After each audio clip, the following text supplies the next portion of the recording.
नमस्कार साथियों, स्वागत है टारगेट विद सुमित चैनल पर। भारतीय भूगोल के टॉप 100 क्वेश्चनों के साथ, टॉप 100 प्रश्नों के साथ आपके सामने उपस्थित हूं मैं सुमित सिंह। यह वीडियो आपके सभी परीक्षाओं के लिए बहुत ही महत्वपूर्ण है, इसलिए आप वीडियो ज़रूर देखें। ठीक है, तो चलिए स्टार्ट करते प्रश्न से। कंचनजंगा भारत के किस राज्य में स्थित है? बहुत ही महत्वपूर्ण, बहुत सिंपल सा क्वेश्चन। कंचनजंगा भारत के किस राज्य में स्थित है? तो यह है सिक्किम में। अगला क्वेश्चन, भारत की सबसे प्राचीन पर्वत श्रेणी कौन सी है? तो यह है अरावली पर्वत श्रेणी। इस अरावली पर्वत श्रेणी पर इसकी सबसे ऊंची चोटी गुरु शिखर है। अरावली पर्वत श्रेणी का सर्वोच्च शिखर क्या कहलाता है? हमने बताया आपको, गुरु शिखर। क्या है? गुरु शिखर। सबसे बड़ा हिमनद ग्लेशियर कौन सा है? सबसे बड़ा हिमनद ग्लेशियर है सियाचिन का। हिमालय के सर्वोच्च शिखर की ऊंचाई कितनी है? सबको पता है 8,850 मीटर, या कहीं यदि 8,048 भी मिल जाता है कोई दिक्कत नहीं है। जो भी आपको ऑप्शन में रहेगा वो टिक करना है, दो में से एक ही रहेगा, कहीं 8,848 या 8,850।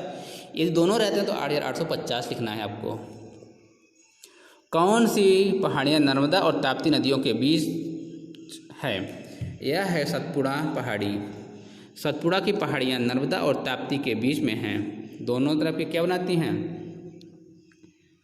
घाटियाँ बनाती हैं। खैबर दर्रा कहाँ स्थित है? पाकिस्तान और अफगानिस्तान के बीच। खैबर दर्रा पाकिस्तान और अफगानिस्तान के बीच स्थित है। और यदि अभी तक आपने टारगेट विद सुमित चैनल को सब्सक्राइब नहीं किया है, तुरंत सब्सक्राइब करिए। पहले बेल आइकन को दबाई करिए उसके साथ। पालधार दर्रा किन दो राज्यों को जोड़ता है? केरल व तमिलनाडु। नाथुला दर्रा किस राज्य में स्थित है? नाथुला दर्रा उत्तराखंड में है। जम्मू से श्रीनगर का मार्ग किस दर्रे से होकर जाता है? तो जाता है बनिहाल दर्रा। बहुत ही महत्वपूर्ण प्रश्न। किस नदी के किनारे पर प्रसिद्ध महाकालेश्वर मंदिर है? यह है नर्मदा नदी के किनारे। विश्व का सबसे बड़ा डेल्टा किन नदियों द्वारा निर्मित होता है? तो यह निर्मित होता है ब्रह्मपुत्र और गंगा के द्वारा, सुंदरवन का डेल्टा। किस स्थान पर भागीरथी और अलकनंदा मिलकर गंगा का निर्माण कराती हैं या करती हैं? यह है देवप्रयाग। आपसे पूछा जाए कि भागीरथी और अलकनंदा का जो संगम है उसे क्या कहा जाता है? तो उसे देवप्रयाग कहा जाता है। याद रखेंगे। इसका एक ट्रिक भी है, अलका भागी देव के साथ। अलका और भागीरथी का जो संगम है देव है, देवप्रयाग है। अरावली पर्वत श्रृंखला किस नदी प्रणाली से विभाजित होती है? तो चंबल और साबरमती नदी से। लूनी नदी कहाँ गिरती है? लूनी नदी भारत की एक ऐसी नदी है जो किसी नदी में नहीं गिरती, ना किसी समुद्र में गिरती है। मतलब इस नदी का पानी कच्छ के रन में ही समा जाता है, दलदली क्षेत्र में। इसका पानी समुद्र में नहीं पहुँचता, ना किसी नदी के माध्यम से, न स्वयं नदी। तिब्बत में मानसरोवर झील के पास कौन सी नदियाँ निकलती हैं? तो ये निकलती हैं सतलज, सिंधु, ब्रह्मपुत्र। कौन सी नदी बांग्लादेश में जमुना के नाम से जानी जाती है? यह है ब्रह्मपुत्र। किस नदी को दूसरी गंगा के नाम से जाना जाता है? तो यह है कावेरी नदी।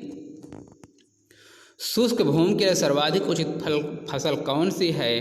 तो यह है मूंगफली। राजस्थान की राजधानी कौन सी है? जयपुर। उदयपुर की जावरा खाने किस खनिज के उत्खनन के लिए प्रसिद्ध हैं? तो यह है जस्ता। किसके लिए प्रसिद्ध है? जस्ता। महासागरीय और महाद्वीपीय परतों में किसके आधार पर अंतर पाया जाता है? घनत्व के आधार पर। प्रायद्वीपीय भारत का कौन सा तट शीत ऋतु में अधिकतम वर्षा प्राप्त करता है? तो यह है कोरोमंडल तट। कोरोमंडल तट पर शीत ऋतु में यानी वर्षा ठंडियों के दिनों में बारिश होती है।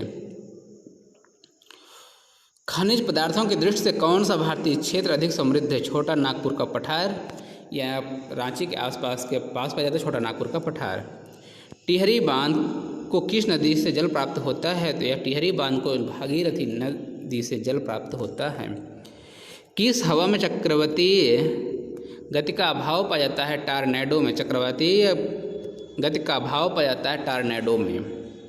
भारत में निम्न में से कौन सी वनस्पति प्रमुख है? पतझड़ वन। हमारे देश में सर्वाधिक पतझड़ वन पाए जाते हैं, इसलिए प्रमुख वनस्पति है।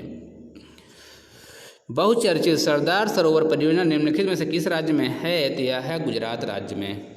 सरदार सरोवर परियोजना गुजरात राज्य में है।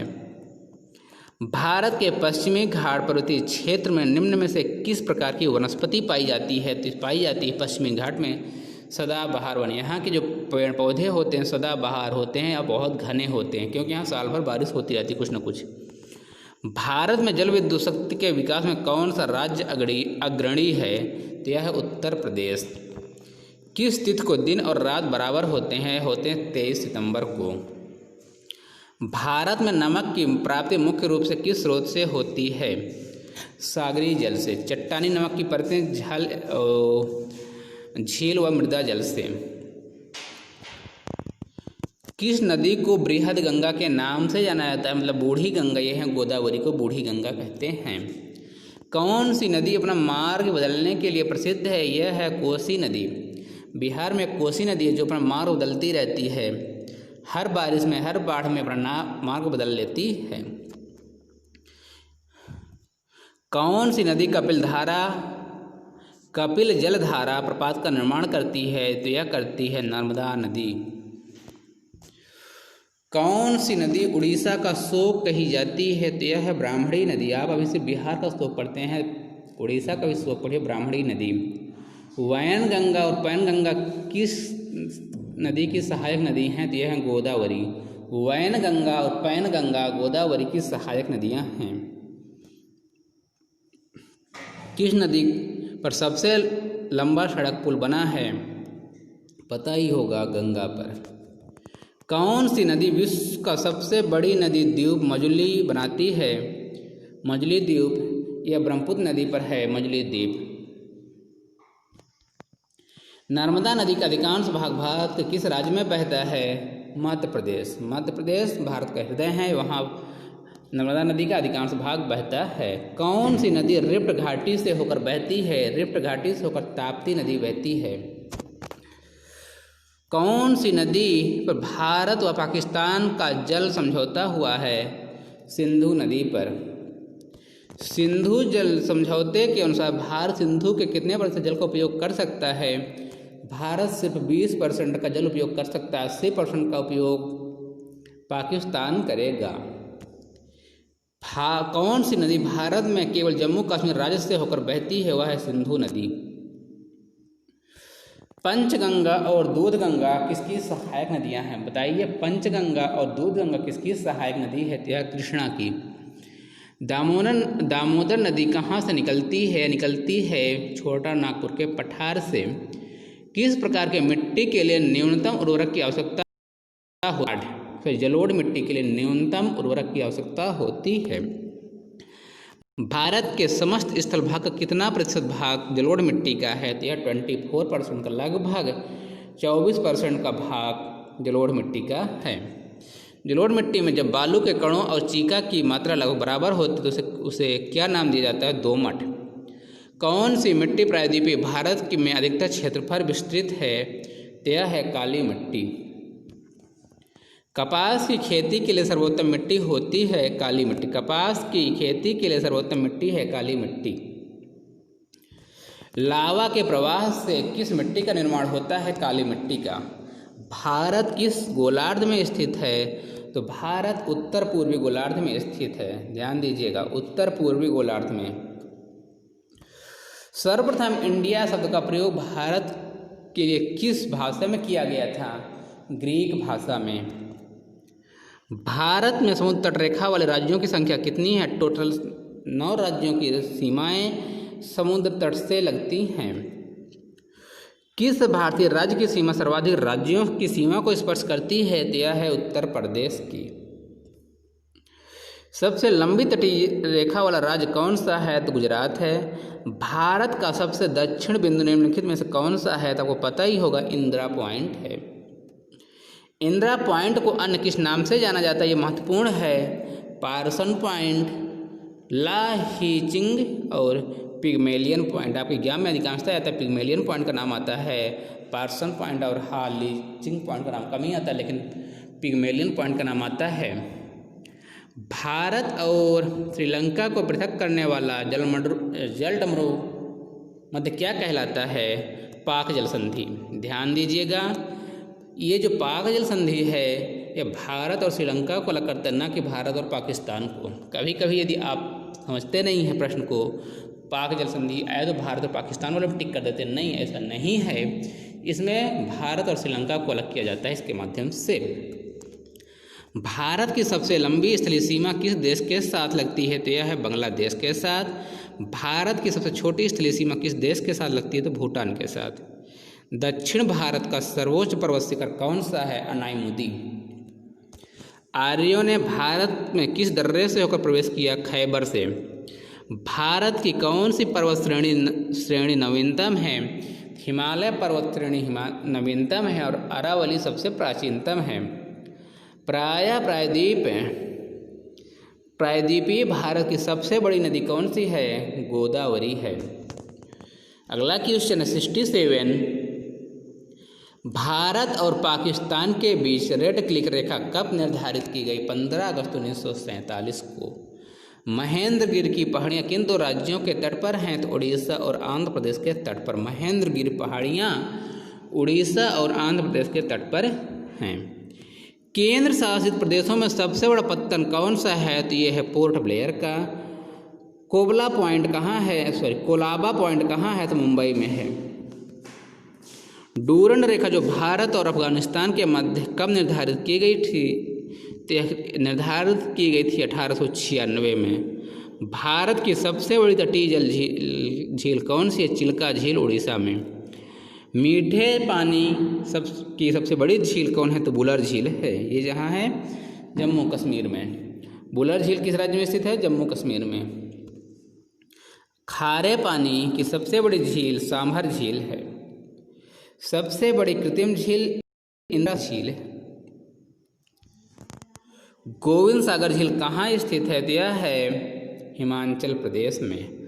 भारत का सबसे ऊंचा जलप्रपात गरसोप्पा जलप्रपात या जोंग जलप्रपात। ध्यान रखेंगे, अधिकांशतः पूछा तो जोग जलप्रपात भारत का सबसे ऊंचा जलप्रपात है। जोग जलप्रपात किस राज्य में स्थित है? ये कर्नाटक में है। ये ध्यान रखेंगे, सबसे ऊंचा जलप्रपात जोग जलप्रपात। जोग जलप्रपात किस राज्य में है? कर्नाटक में। जोग जलप्रपात का नया नाम क्या रख दिया गया है? महात्मा गांधी जलप्रपात। ध्यान रखेंगे, जोग जलप्रपात का नाम बदलकर महात्मा गांधी रखा गया है। महात्मा गांधी जल विद्युत उत्पादक प्लांट कहाँ है? जोग जलप्रपात पर, कर्नाटक में। जोग जलप्रपात किस नदी पर है? श्रावती नदी पर। कलोकल जलप्रपात किस राज्य में है? तो यह है बिहार में। कहाँ है? बिहार में। अगला क्वेश्चन 84 देखिए। गंगा नदी का उद्गम स्थल कौन सा है? सबको पता, गंगोत्री उत्तराखंड में। भारत की पवित्र नदी, सिंपल सा क्वेश्चन, सभी को पता है, गंगा। गंगा को बांग्लादेश में किस नाम से जाना जाता है? यह ध्यान रखेंगे, पद्मा के नाम से जाना जाता है। कुल अक्षांशों की संख्या 180। कितनी है? 180 है। विश्व का सबसे बड़ा द्वीप मौजली का निर्माण करने वाली नदी का नाम क्या है? ये है ब्रह्मपुत्रा नदी। पृथ्वी के ऊपर उत्तरी ध्रुव व दक्षिणी ध्रुव को मिलाने वाली रेखा क्या कहलाती है? देशांतर रेखा कहलाती है। स्थल मंडल के तात्पर्य क्या है? पृथ्वी की बाह्य पपड़ी। स्थल मंडल से मतलब है पृथ्वी की बाह्य पपड़ी, जहाँ हम हैं वो स्थल मंडल है। टारगेट विद सुमित सर को सब्सक्राइब कीजिए। किस नदी को उड़ीसा का शोक कहा जाता है? महानदी को। पृथ्वी के किस भाग में निकिल और लोहे की प्रधानता है? नीफे में। तमिलनाडु व आंध्र प्रदेश के तट का नाम है कोरोमंडल तट। छोटा नागपुर पठार जिसमें संसाधन समृद्ध है वह है खनिज। कौन से संसाधन है छोटा नागपुर के पठार में? खनिज है। कोपली किसकी सहायक नदी है? ब्रह्मपुत्र की। भारत में मुख्य कृषि पदार्थ आयात मद है खाने योग्य तेल, जो आयात किया जाता है खाने योग्य तेल। नेवल एयर स्टेशन गरुड़ कहाँ पर स्थित है? कोच्चि में। समुद्र तट के सहारे कोहरे के निर्माण का कारण है अभिवहन। 99 नंबर क्वेश्चन है, दक्षिण भारत में प्रवाहित होने वाली किस नदी का थाला सबसे बड़ा है? गोदावरी का। और इस वीडियो का लास्ट क्वेश्चन और 100 नंबर का सस्य गहनता की दृष्टि से भारत का समृद्ध राज्य कौन सा है? पंजाब राज्य है। तो फ्रेंड्स, ये रहे आपके भूगोल के टॉप 100 क्वेश्चन। आप इस वीडियो को ज़रूर देखिएगा, एक नहीं 2-3 बार देखिए, आपको क्वेश्चन ज़रूर आपके दिमाग में बैठ जाएगा। और यदि अभी तक आपने चैनल को सब्सक्राइब नहीं किया तो सब्सक्राइब कर लीजिए, वीडियो को लाइक कीजिए और अपने दोस्तों के साथ शेयर कीजिए। और अपने कुछ सुझाव देना हो तो कमेंट बॉक्स में कमेंट कीजिए। वीडियो देखने के लिए आपको धन्यवाद। आपका दिन शुभ हो। जय हिंद। आप पढ़ाई में व्यस्त रहें, मस्त रहें और तंदुरुस्त रहें। धन्यवाद।